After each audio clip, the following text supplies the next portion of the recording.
Hello everybody, my name is Benjamin Bloom, and in covering the Championship there's a few things that are absolutely inevitable. One, that there's Leeds fans everywhere, and two, there's one player that I always get asked about and always get asked to give an opinion on, who seems to be a fairly divisive individual amongst Leeds fans and non-Leeds fans alike, and that guy is Patrick Bamford. So I thought I would do a little bit of a deep dive, a little study into Bamford and just try and explore this narrative that has seemingly made him a target for opposition fans and even Leeds fans at times, that he's in some way holding them back, or he is not good enough, etc., etc. So I've had a look at his career.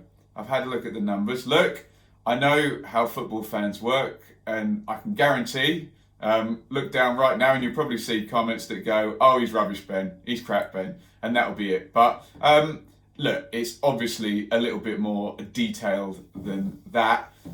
So if you want to do that, stop watching now. But if you want to go into the details and the actual facts of what he has and hasn't done, then keep watching and we'll see if we can either debunk the myth or reinforce the narrative about Patrick Bamford, and is he as bad as people say he is. Let's just do the history here. So Bamford debuts at Notts Forest under Billy Davis, couple of sub appearances in very late 2011. Then he goes off to Chelsea, 1.62 million. All my fees here are from transfermarkt.com. Argue with them if you disagree. He's then loaned out to MK Dons and kind of makes his first appearances as a 19-year-old, 4 goals in 14 games in League One. He goes back to MK Dons for the first half of the 13-14 season, and brilliant stuff, 17 goals in 30 appearances in all competitions. So Chelsea do what Chelsea does, done it this season with Conor Gallagher, haven't they? Players doing well, back from the loan and up to a higher level. He goes to Derby County, Steve McLaren's Derby County, and he does good for them. 8 goals from January onwards for Derby. Derby reached the playoffs.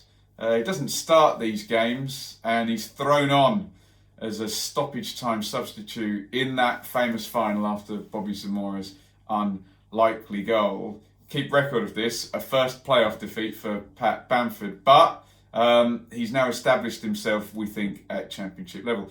In 2014-15, it's another loan to Borough, and a really successful one, this time 19 goals in all competitions under Aitor Karanka, and again he loses in the playoff final, but he's voted the Championship's Player of the Year, ahead of Ipswich Town's 27-goal striker Darryl Murphy, much to one Mick McCarthy's annoyance.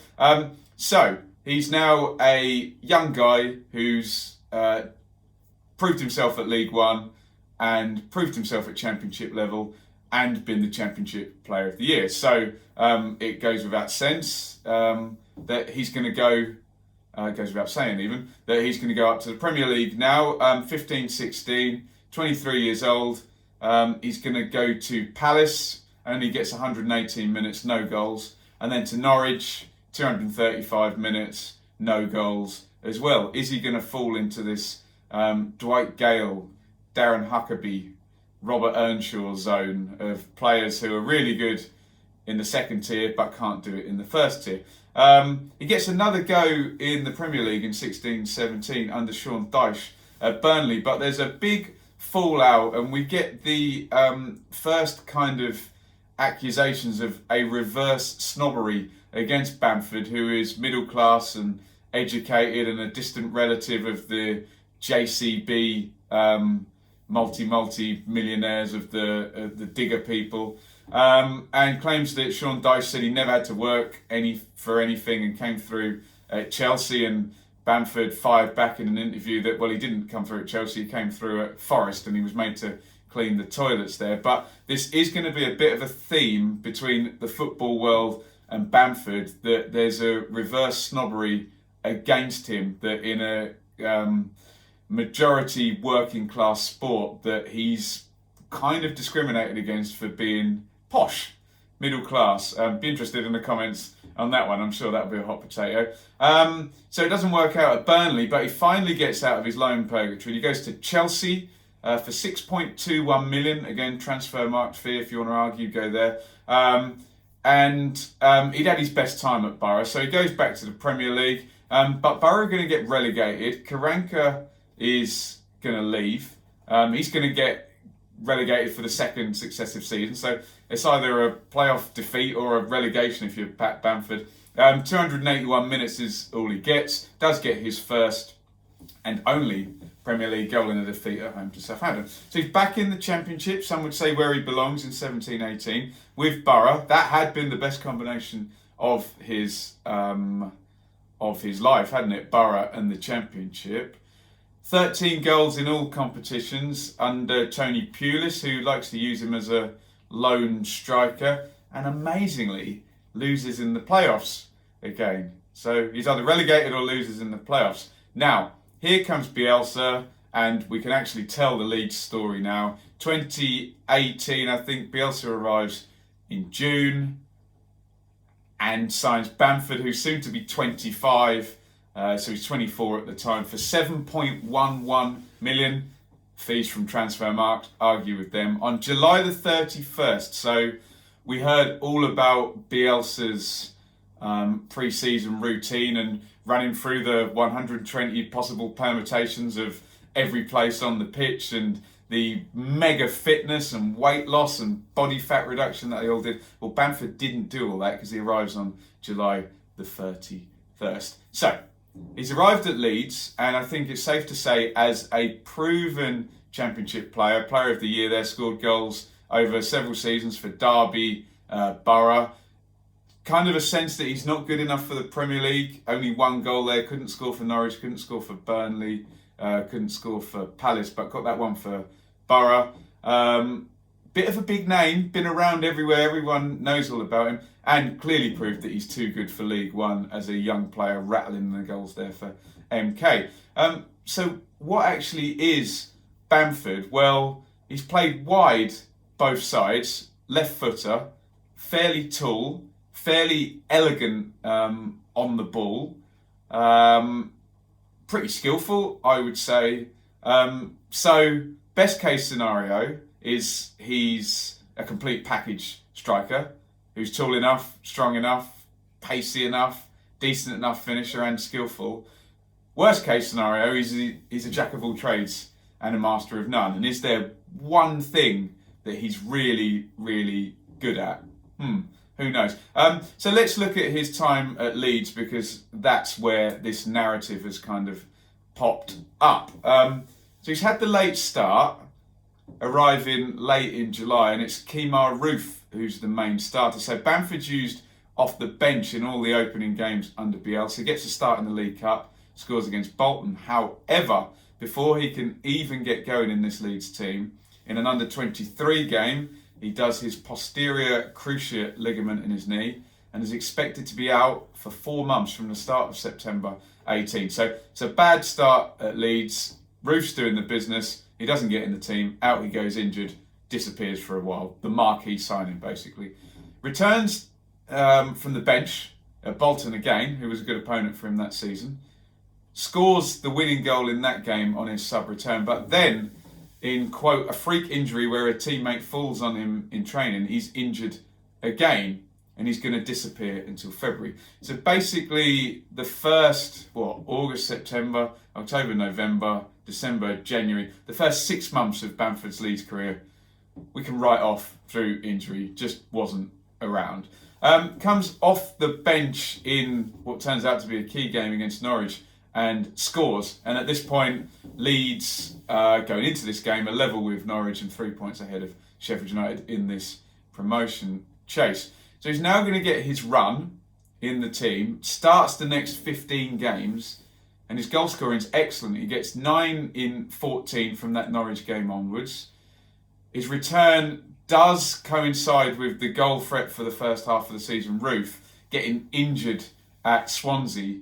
And Roof doesn't now start a game between February the 13th and the final day of the season, and only scores 1 goal in the last 5 months of the regular season. Kemar Roof. So it's all down to Bamford now. He's got to do it on his own. Roof's goals have gone away, and he's injured. He's not there for a lot of this. And we know that Leeds are going to famously miss out on promotion with these key defeats against QPR, Sheffield United, Birmingham, Wigan and Brentford in that crazy 11-game run. And there's a bit of an accusation that Bamford didn't turn up in these games. Against QPR, Leeds only record 0.87 XG, so hardly creative. However, Bamford misses the biggest chance there, 45% chance of scoring, and he screws that one up. Against Sheffield United, they're slightly more creative. They're going to lose 1-0 again. So 1.18 XG.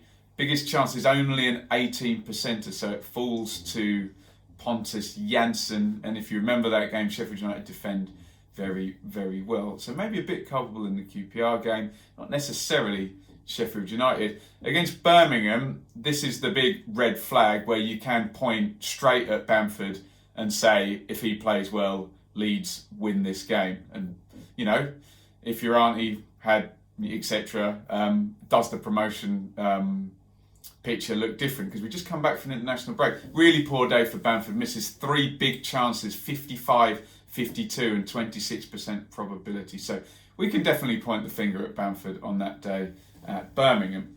Then we have that incredible Wigan defeat, which is absolute madness. Leeds have 36 shots. Bamford actually scores. Wigan have a man sent off. The XG is 3.72 and Leeds don't manage to win. They lose 2-1. The biggest chance was a penalty, obviously, so 77% chance missed by Pablo Hernandez. Bamford also missed a 59% chance just 2 minutes in. So not looking good for Bamford in that game. Not looking good for any of the Leeds players in that game, frankly. Just a complete mental breakdown there in that one. Off we go to Brentford, and Leeds only create 1.05 XG in this defeat. Tyler Roberts with the biggest miss, 45%. So looking back through those games, he's not actually too culpable in many of those defeats. Obviously the Birmingham one stands out, maybe the Wigan one a little bit, but I think a lot of fingers can be pointed at a lot of players there. But are we looking at a team that's functioning perfectly other than their striker? Functioning well other than their striker, but not perfectly, let's just say so. Bit of a difficult one to call that, isn't it? We get to the Villa game. Leeds now can't really do it. Sheffield United have gone on that good run. Norwich have disappeared into the difference. This doesn't play well for Bamford, who gets involved in the kerfuffle. I think it's El Ghazi who ends up getting red carded, and Bamford kind of throws himself to the ground and then gets banned for 2 games for simulation, I think is the technical term. That's obviously happens on Sky TV in front of a big TV audience and is a big story at the time, which doesn't play well for Bamford's reputation and narrative. He comes back in the playoff semi-final, second leg, starts that one. Roof plays in the first one and scores, and then isn't around for the second one. Leeds' 2 biggest chances fall to Dallas, who scores one of them, and Harrison. But again, there's the big mental block and the collapse. Casilla with a huge mistake. Cooper conceding a penalty. Berardi red carded. So maybe Leeds did score 2 goals in that game and were up after 3/4 of the time. Maybe the fingers point at the general mentality and that triangle of players at goalkeeper and centre half, let's just say. So season 1 ends. 15 starts is all Bamford gets. 9 goals. Sounds pretty decent on the basis of it. Yes, the diving ban doesn't play well.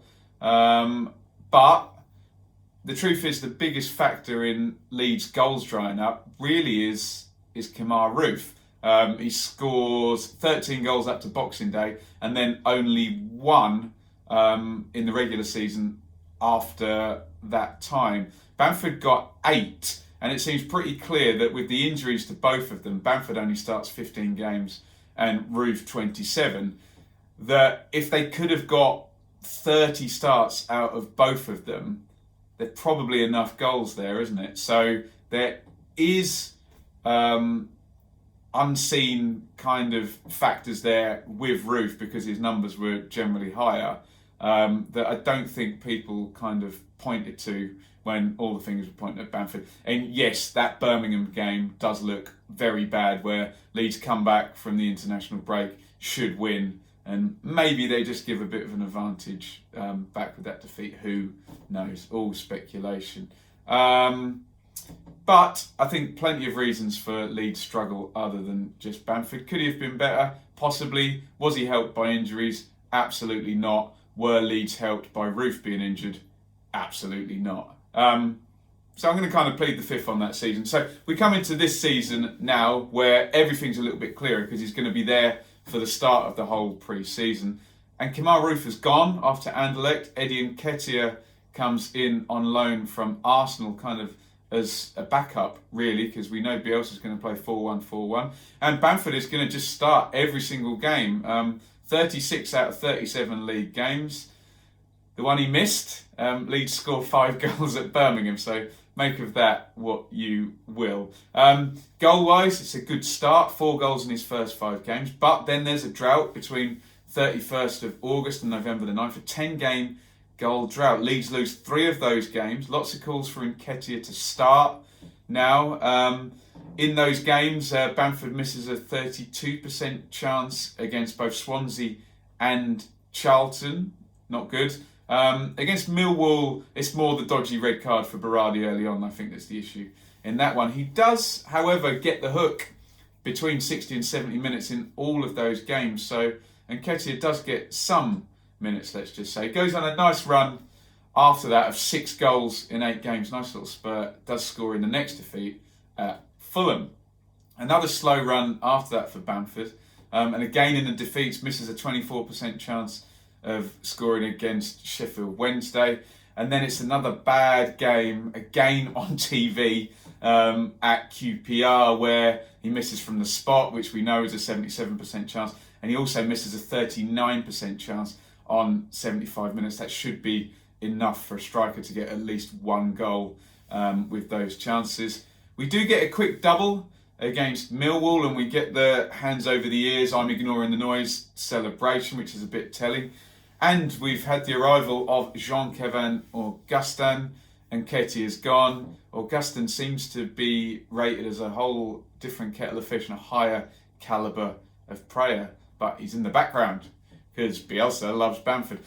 Wigan repeat their ridiculous win at Ellen Road for the 2nd straight season. Not a good game again for Bamford. He misses a 29, a 24, a 15 and a 12% chance in that game. So 4 reasonable chances there. Leeds go down again at Forest with Bamford missing a 26% chance. But again, Liam Cooper and Helder Costa missing bigger chances than that in that game.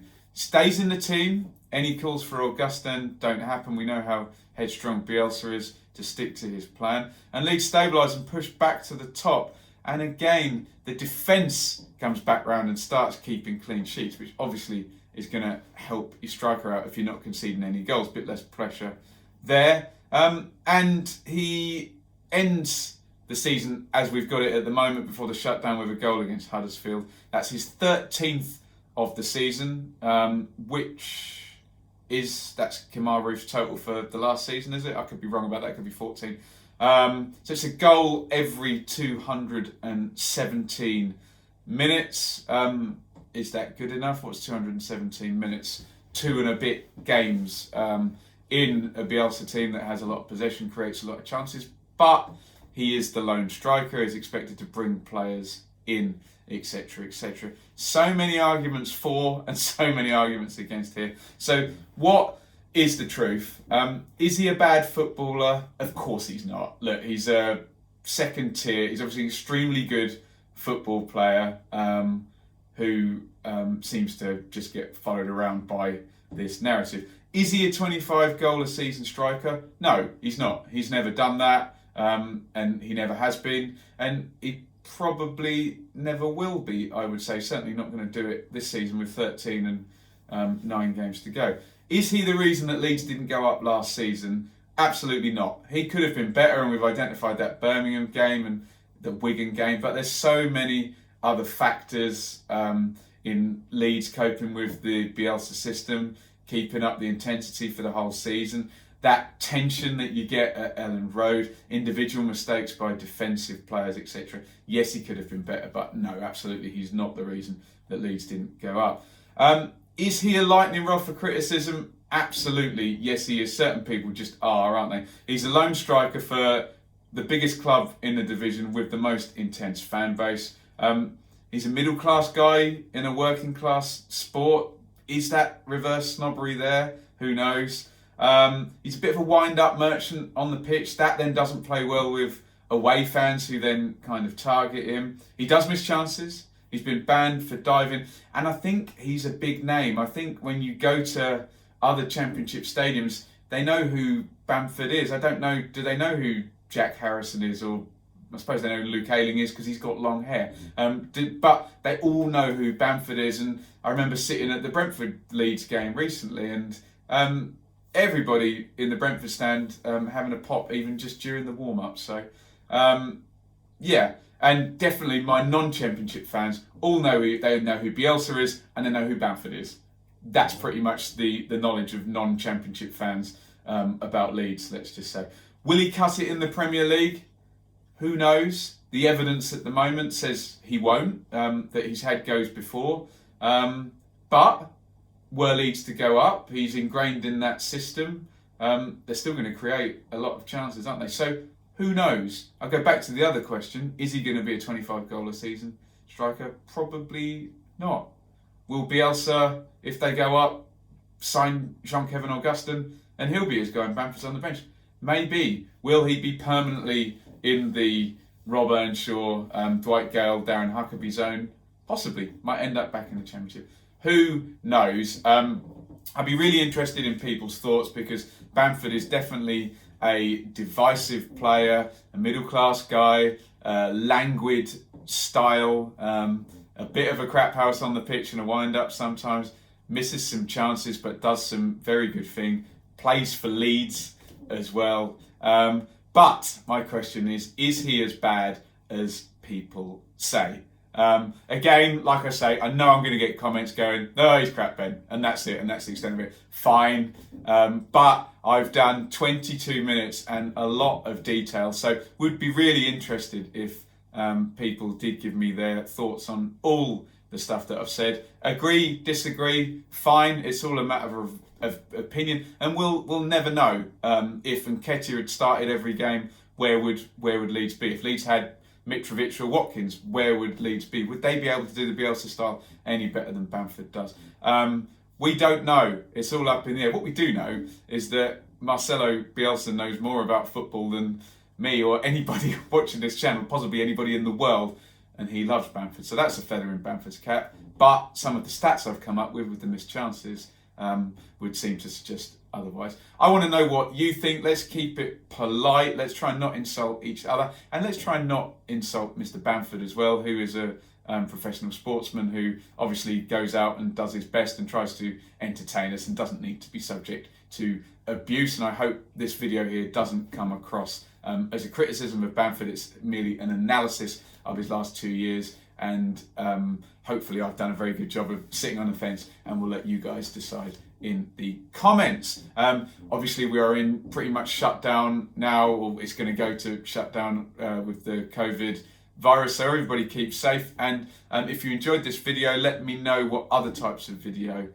you would like to see over the next weeks, months, or whatever is going to happen. Thank you everybody for watching. Follow on Twitter at Benjamin Bloom, Instagram as well, I never plug that.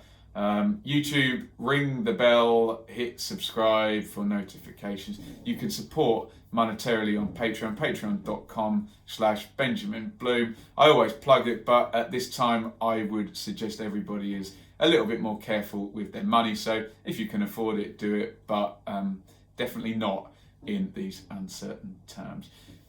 Thank you everybody for watching, and I will ask one more time, is Patrick Bamford as bad as people say? Get your thoughts in the comments. See you soon.